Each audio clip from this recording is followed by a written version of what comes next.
Welcome to Build or Buy. Our presenter this morning is Eric Taggart, who's the Associate Director for Enterprise Applications. And Thank you. Eric, Great. the stage is yours. Well, like I said, this is a great audience. It's perfect. Yay. It's more than nothing. This is great. So, good morning. I'm Eric Taggart with OIT's Enterprise Applications Division. The teams in our division support. Hi, come on down. Teams in our division support a lot of campus units, especially those that handle student enrollment management and campus administrative operations. Excited to help kick off the first of our sessions today, presentation sessions, and I hope you'll come away from this short discussion with a little bit deeper insight about what's going on in our brains in OIT when we partner with you about bringing new technology solutions into campus, and that's sort of the point of the day. This slide deck is going to be available on the TechnoExpo website, so you don't need to take notes. Everything is here. There are also a couple of links on the presentation that will take you into some deeper information that you can review later and you can follow up on. Please ask questions. This is really about making sure you get information that's useful to you. And of course, feel free to email me afterwards if you want to follow up on any topics that I come up or anything that you think I might be able to help out with. Also, please complete our survey before you leave. In fact, you can just mark the full right-hand column right now if you want and walk out of the room. No, my feelings won't be hurt at all. Hi, welcome. Hi. So like I said, feel free to interrupt me at any point as we go along. Hopefully my slide will actually advance. Great. In our division at OIT, we're all about helping you solve problems, usually with technology. You may not always know it, but we have an industry standard process that we use as a guide for a lot of our work, and especially for bringing new services in or systems in, to making improvements and upgrades, to eventually replacing them with something new. It feels like a treadmill some days, just going over the same process over and over and over, but this process really helps us a lot. When we're working on a big problem with big systems, these processes become really important. But sometimes we're working on smaller problems where we can simplify the process a lot, and especially when we can use off-the-shelf solutions and we don't have to build it ourselves. I'm not going to go through all the parts of this life cycle. You'll get experience on it as we partner on projects together, but I would like to highlight a couple of key parts that are usually important no matter how big or how small the problem is that we're working on.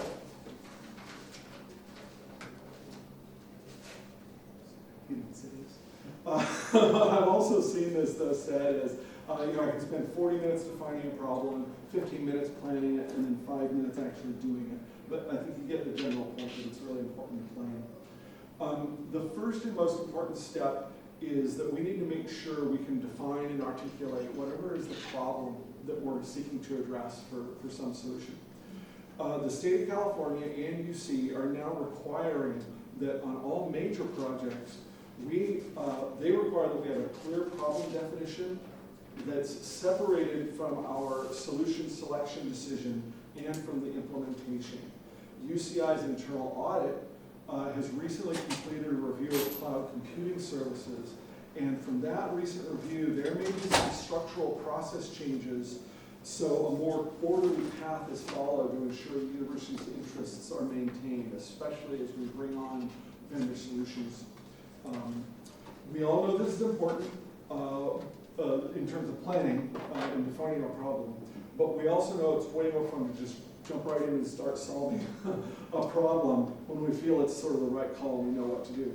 But without clearly defining the problem, we can't really be assured that our solution is going to meet the needs that we actually have out there.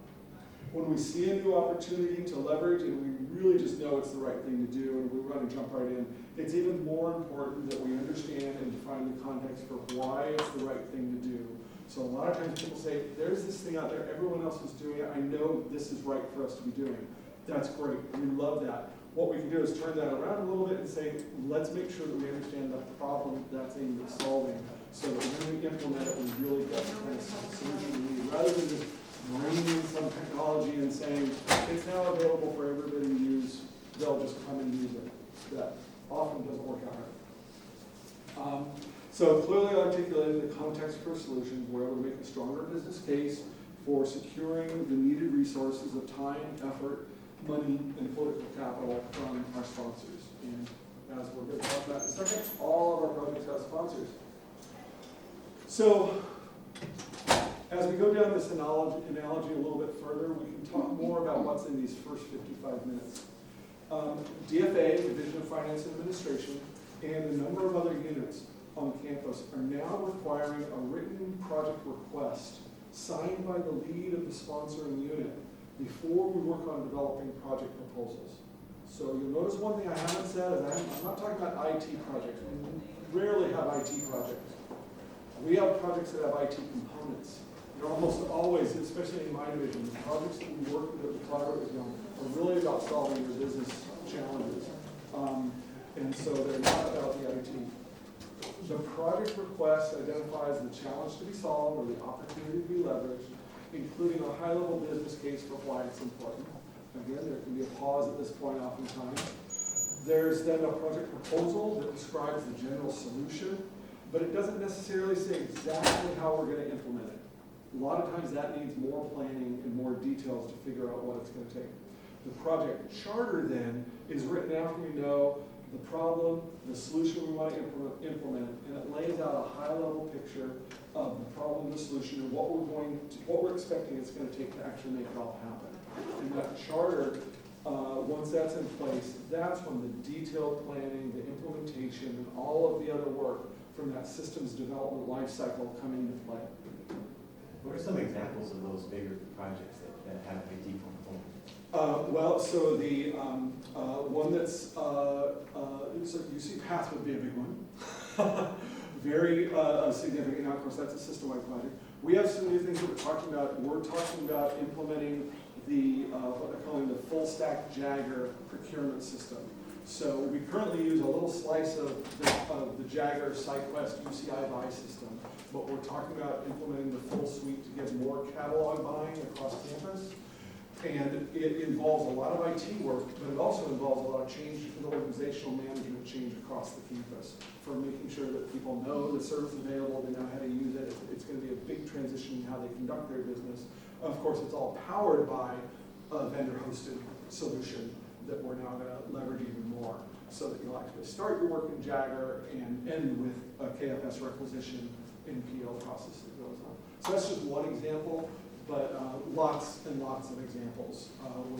We're looking at new emergency notification technologies, big loudspeakers on campus, along with electronic notifications that work in different ways than we've had in the past with alert.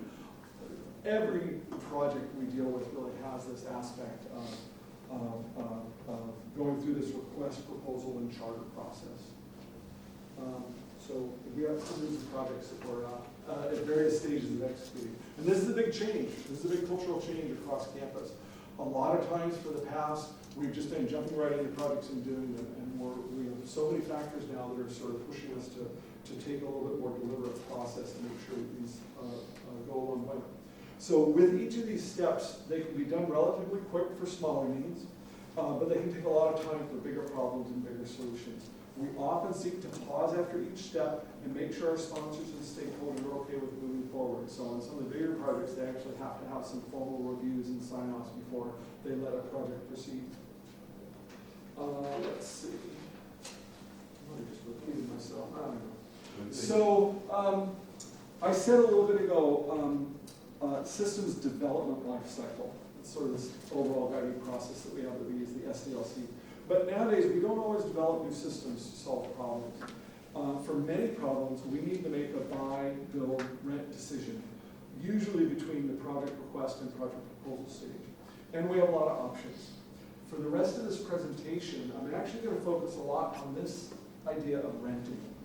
But much of what I'm going to focus on applies to all three of these conditions, whether we build something, buy something, or rent something. Now, when we're talking about renting IT, we're usually talking SaaS. Now, we're not SaaS talking. That's what I'm trying to get my 5-year-old to not do. But software as a service. So if you're not familiar with the term SaaS, I'm sure you're familiar with the idea. When you use the Google Suite, Office 365, iTunes, YouTube, Yelp. All of these are really great services and apps, but you're using software as a service. You don't own the software, you don't run it on your infrastructure, but you have to pay something to rent or use it. If it doesn't cost you money, I think many of us know now, you're paying for it with your personal information that you're sharing with that company. I'm not going to get into that, but if you want to talk more about privacy and security, you can talk to our other booths. But SaaS services do require some type of a rental fee. We have pros and cons about and ways of making these buy, build, and rent decisions. There's no single choice for the build, buy, rent decision. There are many pros and cons that need to be clearly understood to choose and support the approach that we're going to be taking. UC does expect, though, that we either buy or rent when available solutions to us meet most of our requirements. Generally, this gives us more flexibility, and it reduces technical debt over time. When we don't have to build something and run it in-house, it just makes it a lot easier to move. Yes? Do you have a process for looking at it? Is it just a Google search to see if there's a solution out there? Or, I mean, it just seems so hit and miss, and it's very hard to see if they're, doing this fit gap kind of analysis. We have a lot. So yeah, so one of the things is when it comes, we have a bunch of processes in place where we can do it in a more structured way with procurement services, where we do requests for information and requests for proposals, where we do these open bidding processes. We also, a lot of times when we're working with our subject matter experts, they know a lot of the solutions, or we interview other universities that have, because we have very similar practices to a lot of other universities. So we can work with our broader university communities to look for what are they doing, surveying people, all sorts of stuff. So sometimes it's Googling around and saying, hey, there's a new thing that somebody just came up with. We should be looking at that more. So it sort of depends on the level of the size of the problem that we're looking at and how that search goes. There's a lot more than what's on this slide in terms of these pros and cons. I'm going to move on. But you can review the slide later, and you can always join me for a cup of coffee sometime, and I'm happy to chat with you more about this kind of stuff. I'd like to talk a little bit more about software as a service specifically, because this is such a dominant area. This is one of the most widespread approaches at this point in time that we're seeing. There's so many people out in the world developing really amazing solutions. Here at UCI, we can't expect to keep pace and develop custom solutions for every need. We leverage the effort of all those great brains out there in the world that are doing things. And SaaS is a general model for engaging with those services.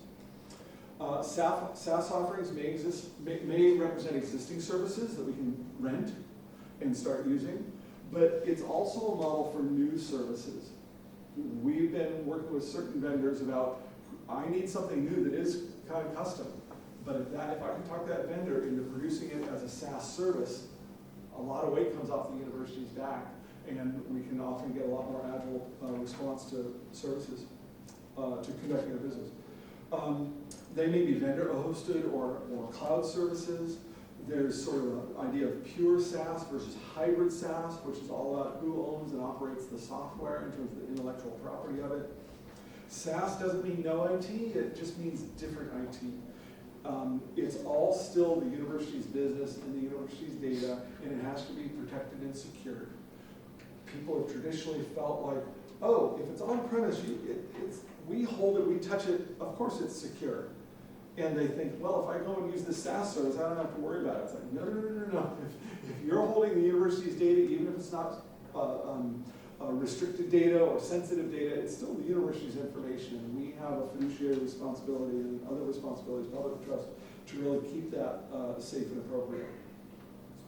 Implementations often focus for SaaS solutions, often focus on adapting business processes to meeting what that SaaS offering can do versus customizing it. And that's one of the hardest transformations, requires a lot of organizational change sometimes, is we're saying, we're going to go with this new thing, it's going to require us to revisit how we do our business. The end result, the output that we do is probably going to remain the same in terms of what we deliver for the campus, but the way that we do it may transform a lot with SaaS offerings. SaaS offerings often require integrations with other solutions, identity and authentication to make it easier to log in, integrating with personnel, finance, other ERP, enterprise resource planning systems on campus so that things all work together to get an end-to-end integrated solution. There's a concept of service level agreements, SLAs. These are all about shifting responsibility from UCI operations to contractual obligations with the vendor. And they require somebody at UCI to manage that service contract. The good news is we're here to help, especially when considering SaaS solutions. Since they usually handle university business and data, as I mentioned, we need to be thorough about how we assess, select, implement, and use SaaS solutions. When there's a simple SaaS offering for a simple problem, like I'm going to use Smartsheet for project management, not much of this is going to be needed, but it's important to still know the broader framework. When we're working together to tackle larger problems, we need to take this much more seriously. Now, when I say there's a long list of things to consider with SaaS offerings, I'm not kidding, it's really long. UC Davis Health, as an example, they've engaged with so many different SaaS solutions in their healthcare providing that they've developed a 63 questions for a SaaS project. And you can actually find that doc here in this link. And you can sort of get a sense of what they go through. They ask their people to answer all 63 of these questions to make sure they're covering the bases. What we've done here in OIT to sort of help is we've written a service level agreement for the services that we offer to you as a partner in SaaS offerings, and it lays out a ton of information. The good news is, I'm not going to read all of this. I like you too much to take you down the rabbit hole of getting into the SLA that I wrote. But there's a lot of considerations, and I'd like to just skim some of the main parts so you get a sense of what may be involved as we engage in stuff. And again, this isn't meant to scare and say, there's just a ton to do. It's meant to say there's just a lot to consider, and sometimes it can be shortcutted, sometimes it can't. Okay. You may not have time to read all these slides because I'm going to move through them kind of quickly. Don't worry, you can go back and read them more later. Our involvement in OIT is going to depend a lot on the complexity of the service and the nature of the business and data involved. More complex, more involvement; less complex, less involvement. The first area is general IT, technology partnership and IT coordination. Part of that involves helping you define and understand the problem and seeing whether there might already be services available to put in action. Now, another key thing I want to mention is that UCI Procurement Services is another really essential partner here. They should also be included early in the process to help ensure success. So, and again, whether it's small or big, procurement services, all these things eventually have to flow through procurement services. So involving them early means they may say, hey, did you already know we have a master service agreement for that? And you can just buy into it, and you don't have to select anything, you just start paying. Or they might say you have to do a whole RFP. There may be a lot of things to consider for pre-planning a solution. Determining the implementation and the delivery model is sort of that build, buy, rent decision. Privacy impact assessments are our best approach for ensuring we find solutions that meet the university's responsibilities.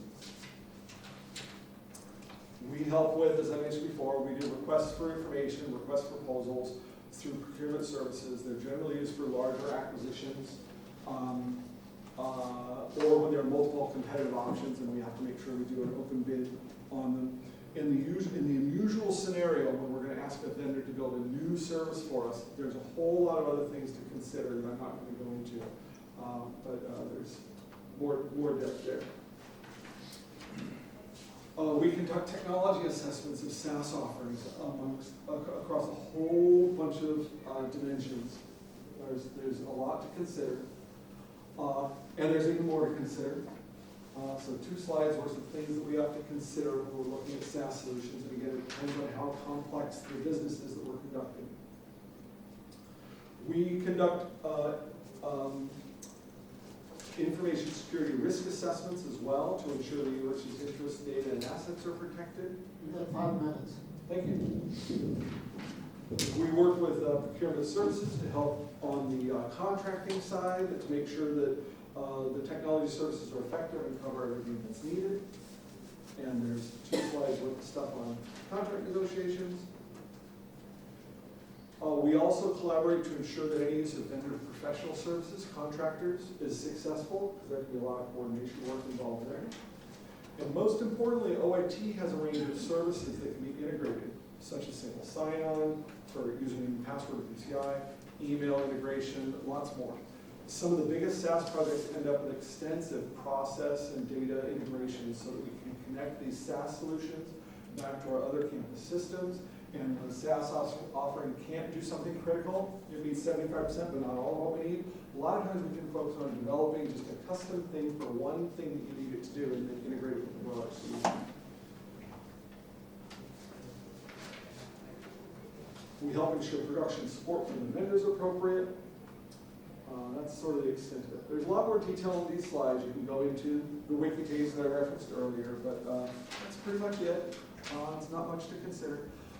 We have a little bit of time for a couple of questions if anybody does have other questions, but also you can contact me at any time and I'm happy to walk through parts of this or talk about specific solutions that you might have facing you. Any questions for right now?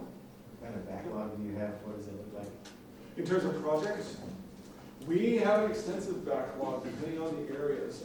We generally track our projects and our backlog by sort of the business unit that we're working with. So we talk about procurement services versus transportation versus facilities versus HR versus others. They all have sort of their own respective backlog, but we can also present a master backlog for sort of everything that OIT is looking at. I think we currently have something like 600 active projects going on across OIT. It's a lot of volume. And our OIT teams, one of the things that we do is we do relationship management with our campus units where we really work on IT governance and other things to make sure that that backlog of projects is continually prioritized. We don't prioritize the projects, the campus units prioritize the projects. And then we work with you to execute them. So much fun. Any other questions? Very cool. Thank you all very much. One of the things that I am doing also is I'm collecting a list of SaaS solutions that we're currently using across the campus, and we're organizing them in terms of things that require no integration. You can buy a license and start using it. To those things that require a little bit of integration, like maybe they do UCI authentication, to those things that have sort of moderate integrations, and those that are really big ones. UC Path, Jagger, some other things, and these are examples of things that are really big integrations. And so one of the things that we're looking to do is start working with some of the campus units to find out what are things that you're using that you may not know about, so that we can help you with scope and see if any of those need to be handled a little bit differently. Thank you all very much.